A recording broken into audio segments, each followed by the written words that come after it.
Hey everybody, I'm here in Cupertino at Steve Jobs Theater and I have the Apple Watch Series 5 on my wrist and I am really excited about it, and it's because of this thing I'm doing right now. Let me explain. The thing I'm most excited about for the Series 5 is this screen right here.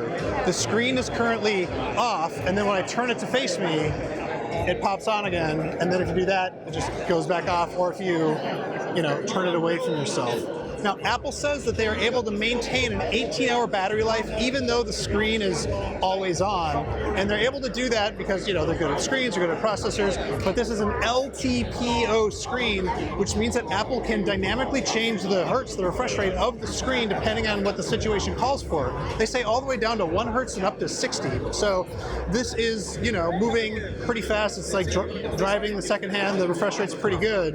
And then here, there's basically no refresh rate at all. It only needs to refresh it, honestly, once a minute because it's just sitting there. So that's really impressive. Another new feature in the Series 5 is a compass. So we'll look at our recent apps here, and there's the compass. And as I turn, you can see there's this little red cone that gets smaller and smaller as it's more and more confident that it's accurately telling me the correct direction, which is really clever. They call it like the cone of confidence. And then if we go back to the recent apps so we can look at maps, that same cone is visible, and you can see it's really narrow inside Apple Maps. In terms of casings, there's now 4 different options.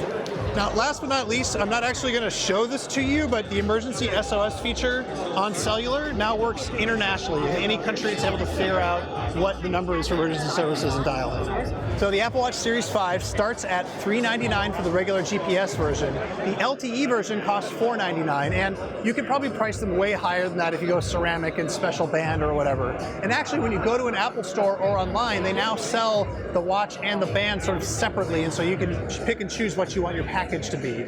But maybe my favorite thing is the Series 3, which is a couple generations ago. They've dropped the starting price on that down to $199, which is a pretty good deal for a new Apple Watch. Hey everyone, thanks for watching. This is a new Apple Watch. We're obviously going to review this and the new iPhones and everything else got announced today, so keep it locked to The Verge.